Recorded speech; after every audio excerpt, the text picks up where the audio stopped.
क्या कर रहे हैं लोग बैठ के? बस गांव में चर्चा। वैसे तो सब कुछ बढ़िया है, ये जो नया बिल वगैरह का जो चल रहा है ना, ये पास हुआ, इनको लेके कंफ्यूजन है। तो सारे गांव वाले यहाँ इकट्ठे बैठे हैं, थोड़ा आप आ ही गए हो तो चर्चा कर लेते हैं उसी के बिल्कुल रिगार्डिंग। ज़रूरी है और जी अच्छे बिल हैं, इसकी चर्चा होनी। जी जी, बैठ नमस्कार, आप सबको मेरा नमस्कार। बैठो साहब। मैं आपसे सिर्फ यही पूछना चाहता हूं कि जो ये बिल आ रहा है इससे जमींदार को क्या फ़ायदा है। अभी तक जो हमारे देश में कानून था, मंडी कानून था, उसमें हमारे पास मंडियाँ थी। किसी भी व्यापारी को अगर किसान से कुछ लेना होता था तो उसको मंडी जाना पड़ता था, और लाइसेंसधारी जो व्यापारी होता था, बिचौलिया होता था, उसके माध्यम से व्यापार होता था। इस कानून ने ये कहा है कि किसान और खरीदार कोई मंडी जाने की ज़रूरत नहीं है। अगर आपको मंडी में रेट अच्छा मिलता है, आप मंडी में बेचिए। अगर आपको मंडी के बाहर रेट अच्छा मिलता है, आप बाहर बेचिए। किसान को इस कानून ने ये आज़ादी दे दी है कि आपको जहाँ रेट अच्छा मिले, आप वहाँ माल बेचो। पहले भी ये कानून है और अब भी कानून है, और इन नए कानून से हमें क्या फ़ायदा होने वाला है। जैसा आपने कहा कि किसान को फ़ायदा क्या होगा नए कानून से, अब जैसे सबसे बड़ी बात है, किसान को दाम चाहिए। तो ये जो कानून है आपका, इसने आपको ये आज़ादी दी है कि आप जैसे सिर्फ पहले बाजार में मंडी जाके व्यापार करते थे, अगर आपको लगता है कि मंडी के बाहर भी अगर आपको अच्छा रेट मिल रहा है और आप उसको दे के खुश हैं, या आप किसी और व्यापारी को या डायरेक्ट मिल को या किसी होटल को, किसी कंपनी को, किसी एक्सपोर्टर को, जिसको भी आपको देना है, आप उससे सौदा कर सकते हैं और अपने व्यापार के हिसाब से जहां अच्छा रेट मिले वहां से आप सौदा करें और अपना मुनाफा कमाएं। तो ये जो आज़ादी है, ये जो पहले नहीं थी, ये इस कानून ने आपको दे दी। अब से पहले जो सिस्टम चला आ रहा है उसके हिसाब से किसान से माल आढ़तिया खरीदता था। अब ये नया जो कृषि कानून आया है, इसके अनुसार किसान अब से कौन कौन माल खरीद सकता है, या किस किस को किसान अपना माल बेच सकता है।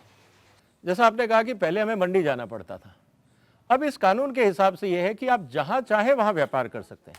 अभी आप जैसे हम लोग बैठे हैं यहाँ पे, घर में बैठे हैं, खेत में बैठे हैं, होटल में बैठे हैं, कहीं गोडाउन में माल पड़ा है, आप व्यापारी को वहाँ बुलाइए, अपने खेत पे ले जाइए, या वो आप उसके चले जाते हैं। जहाँ आपको सुविधा हो वहाँ बैठ के आप आपस में सौदा करें, रेट तय करें और आगे बढ़ें। आपको मंडी का इंतज़ार नहीं करना, चाहे वो छुट्टी का दिन है, रात का समय है, दिन का समय है, मंडी चालू है, बंद है, उससे आपको कोई लेना देना नहीं। जहाँ आपको सुविधा मिले, व्यापारी के घर पे, आपके घर पे, मंडी के ऊपर, गोडाउन में, साइलों में, जहाँ आप चाहें, ये सुविधा इस कानून ने आपको दे दी। जो नया कानून आया इसमें जिम्मेदार कौन कौन सी चीज़ को बेच सकता है। जैसे ये कहा जाता है कि साहब कौन सा हम सौदा कर सकते हैं, क्या सिर्फ फसलें होंगी, क्या सिर्फ दालें होंगी, क्या सिर्फ अनाज होगा। इस कानून के हिसाब में ये लिखा है कि जो भी चीज़ किसान पैदा करता है, चाहे वो अनाज है, दालें हैं, तिलहन है, मुर्गी है, अंडा है, मछली है, वूल है, जूट है, कॉटन है, जो भी चीज़ किसान पैदा कर सकता है, आप इस नए कानून के हिसाब से उसमें सौदा कर सकते हैं, और उसके लिए मंडी जाना ज़रूरी नहीं है। जहां आपको सुविधा हो वहां आप सौदा कर सकते हैं। तो ये जो आज़ादी है, ये इस कानून ने आपको दी है। जी जी, पहले तो किसान किसान था ही जैसे, लेकिन नए कानून के हिसाब से एफपीओज को, कॉरपोरेटिव को, किसान को क्या माना जाएगा।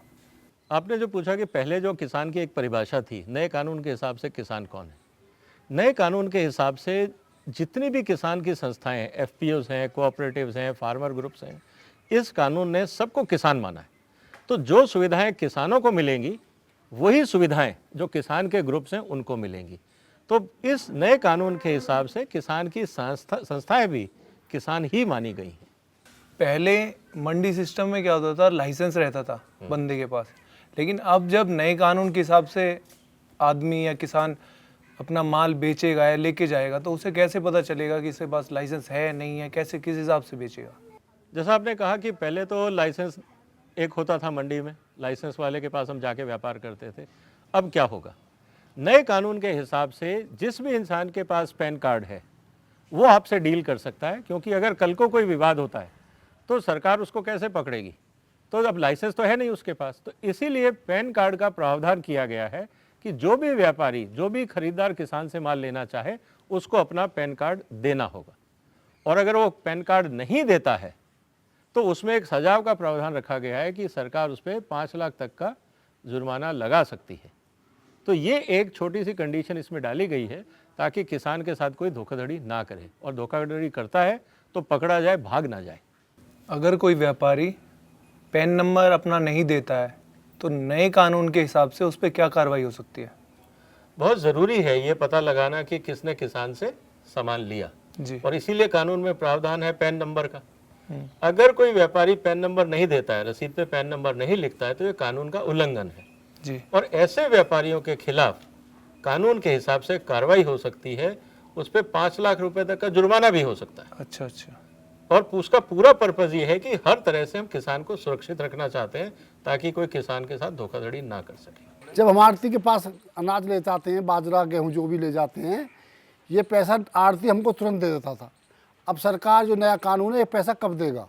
कानून बहुत क्लियर कहता है, माल उठाने से पहले पैसा दीजिए, अगर उस समय आपके पास पैसा नहीं है रसीद दीजिए, और 3 दिन के अंदर अंदर जो आपका हिसाब बनता है वो किसान का चुकाइए। पहले जो मंडी में हम अपना माल ले जाते थे उसकी फीस लगती थी, अब क्या होगा? आपने पूछा कि पहले जो मंडियों में माल बेचते थे तो उसकी मंडी फी लगती थी, ठीक है। नए कानून के हिसाब से ये कहा गया है कि अगर आप मंडी के बाहर सौदा करते हैं तो किसी भी तरह की कोई फीस नहीं लगेगी, ना आप पे लगेगी ना आपके खरीदार पे लगेगी। ये सुविधा होने से ये हुआ कि जो पैसा पहले मंडी समितियों में जाता था, कटता था, और व्यापारी भी उस हिसाब से घटा के पैसा देता था और वो घटा हुआ पैसा आप तक आता था, अब नए सौदे में ये होगा कि क्योंकि बीच में कोई बिचौलिया नहीं है, आप सीधा कस्टमर से बात कर रहे हैं, खरीदार से बात कर रहे हैं, जो दाम तय होगा वो पूरा का पूरा दाम आपको मिलेगा, ना उसमें कोई मंडी फी कटने वाली है, ना किसी और तरह की कोई पाबंदी है। तो उससे आपकी आमदनी बढ़ती है और खर्चे घटते हैं, और बाकी जो समस्याएं आती हैं मंडी फी को लेके, रसीद बनवाओ, सेक्रेटरी के पास जाओ, वो सब समस्याएं खत्म हो जाएंगी। तो इससे जो उम्मीद ये है कि जब व्यापारी डायरेक्ट आपके पास आएगा, आप व्यापारी से बात करोगे, तो जो आमने सामने सौदा होगा वो पूरा पैसा आपको मिलेगा। विजय जी, नए कानून के हिसाब से अब किसान को क्या क्या सुविधाएं मौजूद है? पहले तो क्या है, टेक्नोलॉजी थी नहीं, लेकिन अब नई नई टेक्नोलॉजी जैसे आ गई है, उसके हिसाब से क्या क्या प्रावधान है किसान के पक्ष में? अब जो बदल रही है दुनिया, पहले क्या होता था कि हम लोग मंडी जाते थे, अपना माल लेके वहाँ लोकल मंडी में ही बेचा करते थे। अब टेक्नोलॉजी आने से पूरी दुनिया खुल गई। अब आप अपने कंप्यूटर पे बैठ के, अपने इंटरनेट पे बैठ के, जैसे बाकी ई-कॉमर्स की साइट हैं, आप वहाँ पे भी अपने कस्टमर्स को ढूंढ सकते हैं। अगर आपके पास कोई अच्छी चीज़ है, आप उनको मेल डाल सकते हैं, कोई इस तरह का प्लेटफॉर्म है, वहाँ आप अपनी क्वालिटी बता सकते हैं कि मेरे पास बाजरा इस ए ग्रेड का है, कोई धान है, कोई और सब्जी है, कोई और चीज़ है, आप वहाँ उसको डिस्प्ले करें। आपको बायर ज़रूरी नहीं है कि लोकल मंडी का मिले, जिसको भी लगेगा ये चीज़ अच्छी है, रीज़नेबल रेट है, वो आपसे बातचीत करेगा, आपका सौदा कर सकता है। तो आने वाले समय में किसानों को पूरी दुनिया का एक्सेस मिल जाएगा टेक्नोलॉजी प्लेटफॉर्म से। इसीलिए भारत सरकार का एक प्रयास ये है कि हम मंडी के साथ साथ, मंडियाँ तो रहेंगी, मंडी के साथ साथ हम एक इलेक्ट्रॉनिक ट्रेडिंग प्लेटफॉर्म भी बनाएं कि अगर किसान मंडी के बाहर व्यापार करना चाहता है, दुनिया में किसी कोने में व्यापार करना चाहता है, तो वो उसको कर सके। तो पूरा जो दुनिया है वो आपके लिए बाजार बन जाएगा। अब ये नए कानून के हिसाब से अब जो कंप्यूटर से या ऑनलाइन जो हम माल बेचना चाहते हैं, अगर इसमें कोई गड़बड़ी या कोई चीटिंग हो जाती है तो उसके लिए क्या कानून, क्या प्रावधान है, क्या कानून है? जो इलेक्ट्रॉनिक ट्रेडिंग प्लेटफॉर्म है, यहाँ पे बायर और सेलर, आप और व्यापारी आमने सामने तो है नहीं। इस स्थिति में अगर किसी तरह का कोई धोखाधड़ी ना हो, उसके लिए जो प्रावधान बनेंगे इलेक्ट्रॉनिक ट्रेडिंग प्लेटफॉर्म के, उसमें जो खरीदार होगा उसका पूरा डिटेल्ड रजिस्ट्रेशन सरकार करवाएगी। उसमें कोड ऑफ कंडक्ट होगा कि आप किसान को क्या कहेंगे, क्या नहीं कहेंगे, ताकि धोखाधड़ी ना हो। और जो सुविधाएं होंगी वो उसमें सब लिखी जाएंगी, ताकि किसान के साथ किसी भी तरह की कोई अपरिचित घटना या किसी तरह का कोई ऐसी बात ना हो जाए जिससे उसको नुकसान हो जाए। और अगर कोई जानबूझ के इस तरह की हरकत करता है तो उसमें प्रावधान है कानून में कि ऐसे लोगों पे 10 लाख रुपए तक का जुर्माना, और अगर वो फिर भी नहीं सुधरता है तो रोज का 10,000 रुपए का जुर्माना। ये प्रावधान भी इस कानून में किया गया है। कुल मिला के प्रावधान ये है कि जब हम किसान को नई सुविधा दे रहे हैं, नया ट्रेडिंग प्लेटफॉर्म दे रहे हैं, तो वहाँ पे पूरी ईमानदारी बरती जाए, कोई भी किसान के साथ गलत काम ना करे। ये कानून में प्रावधान है। हम ये जानना चाहते हैं कि जैसे जो नया कानून आया है उसमें व्यापारी और हमारे बीच किसी प्रकार का कोई विवाद हो जाता है तो हम उसका निपटारा कैसे करेंगे? जब भी कोई व्यापार होता है तो उसमें एक विवाद की संभावनाएं रहती हैं। इस कानून में ये प्रावधान किया गया है कि किसान छोटा है, छोटे छोटे विवाद होंगे, छोटी अमाउंट्स के विवाद होंगे, तो किसानों को कोर्ट के चक्कर ना काटने पड़े, वकील ना हायर करना पड़े, वकीलों के खर्चे ना देने पड़े। तो इसमें एक बहुत सिंपल प्रावधान ये किया गया है कि आप जो लोकल एसडीएम साहब हैं वहाँ जा सकते हैं कि देखिए साहब मेरे साथ ये गड़बड़ हो गई है। तो एसडीएम साहब किसी भी एक अधिकारी को, चाहे वहाँ का सरपंच हो, एग्रीकल्चर ऑफिसर हो, किसी को भी कह सकते हैं कि इनका ज़रा विवाद देख लो। वो मीडिएशन करेगा, आमने सामने बैठा के समझौता कराने की कोशिश करेगा। अगर समझौता हो जाता है बहुत अच्छी बात है, अगर नहीं होता है तो वापस एसडीएम साहब को कहेगा कि साहब ये मान नहीं रहे हैं, ये हकीकत है, अब आपको जो फैसला करना है कर लें। एसडीएम साहब उस पर अपने 30 दिन के अंदर उनको जजमेंट देना है, अपना व्यू देना है। अगर आपको मान लीजिए एसडीएम साहब की बात से संतुष्टि नहीं है तो आप उनके जो बड़े अधिकारी हैं उन तक जा सकते हैं। तो बगैर कोर्ट गए, बगैर खर्चा किए 30 दिन के अंदर आपको समस्या का समाधान मिल जाएगा। पहले सिस्टम में कोर्ट जाना पड़ता था, कोर्ट के खर्चे थे, फैसला कब आएगा ये किसान को कभी पता नहीं लगता था। और 10,000 20,000 का अगर झगड़ा है तो उसके लिए आप कितना खर्चा करेंगे। तो ये जो प्रावधान है कोर्ट में, ये इम्पॉर्टेंट है। ये जो भारत सरकार का जो नया कानून आया है ये आपके लिए नया है। इसमें बहुत सारे प्रावधान हैं जिससे किसानों को जो पहले सिर्फ एक मंडी थी, अब आपके लिए पूरा बाजार खोल दिया गया है। लेकिन इसमें कुछ चीज़ें ऐसी होंगी जिसमें समझने में शायद आपको टाइम लगेगा। बहुत सारे लोग आपको बहुत तरह की चीज़ें सिखाएंगे। मेरा निवेदन ये है आपसे कि जब भी कोई नया कानून आता है तो आप खुद उसको पढ़ने की कोशिश करें, आपस में चर्चा करें, समझने की कोशिश करें, बहकावे में ना आए। ये बहुत ज़रूरी चीज़ है।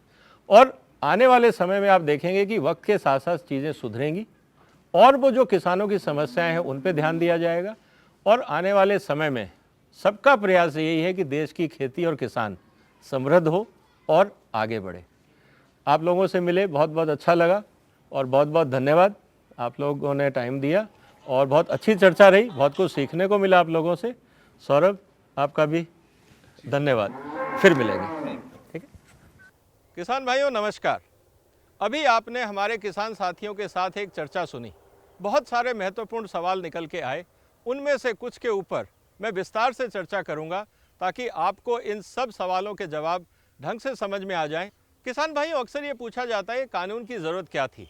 जैसे बाकी व्यापारों में जो मैन्युफैक्चरर है उसको इस बात की आज़ादी है कि वो कहाँ अपना सामान बेचे, ये वो चूज़ कर सकता है। जहाँ सही दाम मिले वहाँ वो अपना सामान बेच सकता है। कानून इस बात की इजाज़त देता है कि मंडी के बाहर, चाहे आप अपने खेत पे, वेयरहाउस में, गोडाउन में, साइलों में, बायर की फैक्ट्री में, जहां आपको उचित दाम मिलता है आप वहां बेच सकते हैं। मंडी के बाहर का जो क्षेत्र है वो सारा इस कानून के हिसाब से व्यापार के लिए सुरक्षित है और अलाउ किया गया है। नए कानून के हिसाब से एपीएमसी में कोई बदलाव नहीं किया गया है। जिस तरह से एपीएमसी पहले काम करती थी आगे भी करेंगी। एपीएमसी राज्य सरकारों का अधिकार क्षेत्र है और वो राज्यों के अधिकार क्षेत्र में ही रहेंगी। जो किसान चाहें वो एपीएमसी में जाके भी अपना सामान बेच सकते हैं। किसी तरह की कोई पाबंदी नए कानून में नहीं है। बहुत सारे किसान भाई पूछते हैं एमएसपी का क्या होगा। एमएसपी की प्रक्रिया जैसे पहले इस देश में चलती थी आगे भी चलती रहेगी। इस कानून का एमएसपी पे किसी भी तरह का कोई हस्तक्षेप, कोई प्रभाव नहीं है। जब आप मंडी के बाहर अगर सौदा करते हैं तो उस पर टैक्स कितना लगेगा, मंडी चार्ज कितना लगेगा। कानून के हिसाब से अगर आप राज्य सरकार की एपीएमसी मंडी के बाहर अगर सौदा करते हैं तो उस पर किसी भी तरह का कोई टैक्स नहीं है, कोई फीस नहीं है। ना आप पे कोई फीस लगेगी, ना खरीदार पे कोई फीस लगेगी। ये बात भी आपके फ़ायदे की है ताकि पूरा पैसा किसान को मिले। बहुत सारे किसान भाइयों के सवाल हैं कि पेमेंट कैसे मिलेगा, कब मिलेगा। कानून बहुत साफ कहता है कि जिस तारीख को सौदा होगा उसी दिन किसान को पेमेंट मिलना चाहिए। अगर किसी कारण से व्यापारी पेमेंट नहीं दे पा रहा है पूरी, तो उसको वो रसीद देनी पड़ेगी कि मैंने किसान से कितने का सौदा किया और 3 दिन के अंदर अंदर उसको किसान का पूरा हिसाब चुकता करना होगा। ये कानूनी प्रावधान है। विवाद की स्थिति में क्या प्रावधान किए गए हैं, इसमें एक बहुत अच्छी बात यह कही गई है कि किसानों को कम खर्चे वाले साधन से किस तरह से जल्दी उनकी समस्याओं का समाधान हो, इसका पूरा प्रावधान किया गया है। जो कानून आज भारत में कमर्शियल ट्रांजैक्शन में इंडस्ट्री के लिए हैं, वही कानून हमने किसानों में लेके आए हैं, ताकि किसानों का जो विवाद है उसका निपटारा लोकल स्तर पे हो जाए। उदाहरण के लिए, अगर कोई विवाद होता है तो किसान एसडीएम साहब के पास जा सकता है, जो भी उनके नज़दीक एसडीएम हैं, उनसे विवाद के बारे में बता सकता है। एसडीएम साहब एक बोर्ड का गठन कर सकते हैं, जिसमें 30 दिन में बोर्ड को आपकी समस्याओं को समझ के दोनों पार्टियों को बुला के अपना निर्णय देना होगा। इसका फ़ायदा क्या है? इसका फ़ायदा यह है कि आपको कोर्ट के चक्कर नहीं काटने, आपको वकीलों के चक्कर नहीं काटने, आपको वस्तु स्थिति समझ के आपके फेवर में या जो भी स्थिति होगी उसके आधार पर फैसला दिया जाएगा।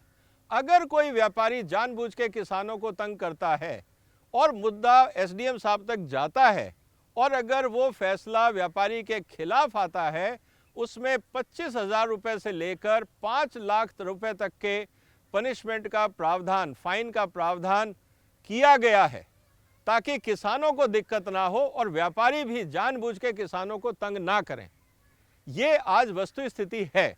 और अगर मान लीजिए एसडीएम साहब की बात से आप सहमत नहीं हैं, तो आप हायर अप पे उनके जो अधिकारी हैं वहां तक भी जा सकते हैं। किसान साथियों, एक बात और, अक्सर लोगों को ये कहते सुना गया है कि आपने किसानों को कोर्ट में जाने से क्यों रोका। देखिए, इस देश में कोर्ट की प्रक्रिया के बारे में आपको पता है, बहुत लंबी है, खर्चे होते हैं, वकील रखना पड़ता है और पता नहीं फैसला कब आए। हम चाहते थे किसान को तुरंत न्याय मिले। कृषक उपज व्यापार कानून भारत के किसानों की ज़रूरतों को देख के बनाया गया है। जिस तरह से किसानों को दिक्कतें आती हैं, उनका समाधान कैसे हो, इसके लिए बनाया गया है। किसानों की समृद्धि के लिए बनाया गया है।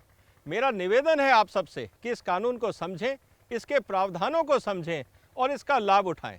लोगों के बहकावे में, किसी और के बहकावे में ना आए। बस यही मेरा निवेदन आपसे है। बहुत बहुत धन्यवाद।